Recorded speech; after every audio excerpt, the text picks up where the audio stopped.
अरे भैया, जनता मूर्ख नहीं है।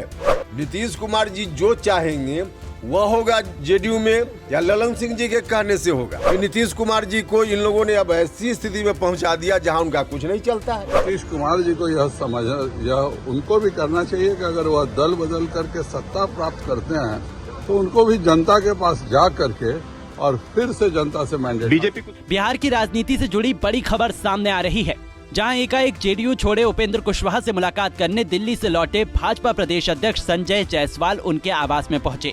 मुलाकात को लेकर संजय जायसवाल ने कहा कि हम उपेंद्र कुशवाहा को धन्यवाद देने के लिए आए हैं कि पार्टी छोड़ना तो बहुत आसान होता है, लेकिन उन्होंने जिस तरह से राज्यपाल के द्वारा नामित बिहार विधान परिषद के सदस्य पद छोड़ने का निर्णय लिया है, हम उन्हें साधुवाद देने आए हैं। उन्होंने स्पष्ट तौर पर कहा कि जिस तरीके से उन्होंने आरजेडी की गुलामी नहीं स्वीकार की, उन्होंने कहा कि ये बस शिष्टाचार मुलाकात है। शिष्टाचार के लिए मुलाकात करने आया हूँ, पटना आया हूँ, और जिस प्रकार परिस्थितियाँ बनी मैं उनका आभार और साधुवाद देने आया हूँ, क्योंकि पार्टी छोड़ना तो बहुत आसान है, पर वह राज्यपाल के द्वारा नामित विधान परिषद के सदस्य थे। लेकिन सर, और उसका भी उन्होंने इस्तीफा दिया है। हम नीतीश कुमार जी को यह उनको भी करना चाहिए कि अगर वह दल बदल करके सत्ता प्राप्त करते हैं तो उनको भी जनता के पास जा करके और फिर से जनता से मैंडेट। बीजेपी कुशवाहा जी को साथ में रखेगी? कोई पार्टी इस तरह की कोई बात नहीं है। मैं एक शिष्टाचार मुलाकात करने आया हूँ, इससे ज्यादा जेडीयू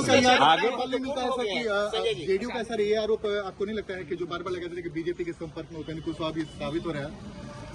आज तो मैं पहली बार उनसे मिलने आया हूं और उनको धन्यवाद ही देने आया हूं। लेकिन आप लोग दोनों धन्यवाद किस बात का कि आपने नीतीश कुमार को छोड़ दिया?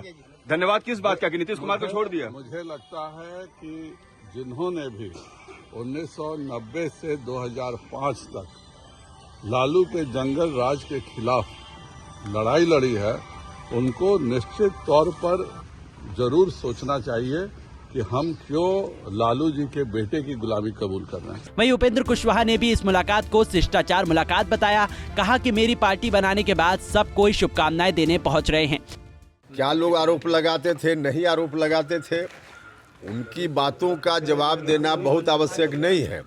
लेकिन थोड़ी देर के लिए हम मान भी लें कि लोग मुझको कह रहे थे कि बीजेपी के साथ इनका अलाइनमेंट हो गया है पहले ही, तो पहले कब कहाँ अलाइनमेंट करना चाहिए, यह तो बड़े भाई से उपेंद्र कुशवाहा ने भी कुछ सीखा है ना।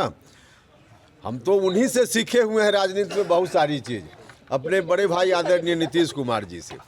और जो लोग भी मेरे ऊपर जेडीयू के लोग ऐसी बात कहते थे, उनको देखना चाहिए था कि उस दिन आखिर किस तरह से अलाइनमेंट था कि शाम में 6 बजे अपने विधायक दल की मीटिंग, 7 बजे जाकर इस्तीफा मुख्यमंत्री जी का गवर्नर साहब के यहाँ, 8 बजे आकर और पार्टी के साथ विधायक दल की मीटिंग में शामिल होना, फिर से जाकर 9 बजे रात में गवर्नर के यहाँ दावा करना कि हमको शपथ दिलाइए, और कल 2 बजे दिन का भी इंतजार नहीं, 10 बजे दिन में गवर्नर साहब शपथ दिला रहे हैं।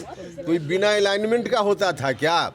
तो बड़ा भाई जो कर रहे थे उससे उपेंद्र कुशवाहा ने कुछ सीख लिया, तो इसमें बुराई क्या है? मगर ललन सिंह बार बार कह रहे हैं कि कहीं कोई नहीं है, कहीं कोई विलय होने वाला नहीं है, 2025 में कोई स्थानांतरण नहीं होगा पावर का। अब बिहार की जनता को इतना लोग मूर्ख न समझें।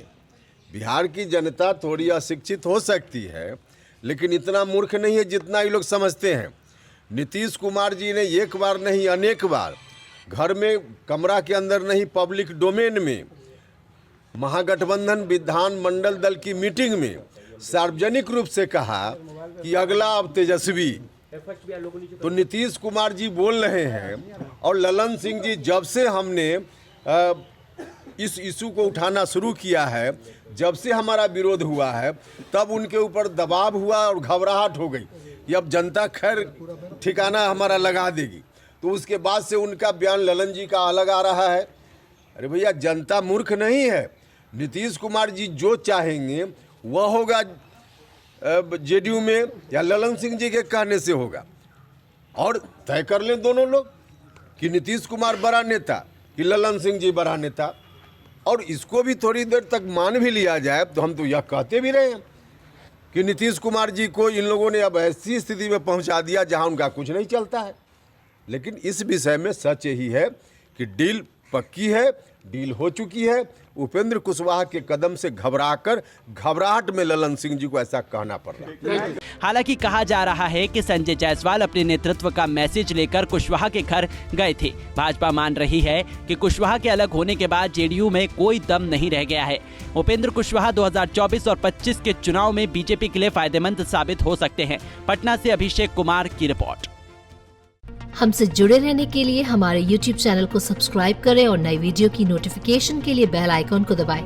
अगर आप ये वीडियो Facebook पर देख रहे हैं तो लाइक जरूर करें और ज्यादा से ज्यादा शेयर करें। धन्यवाद।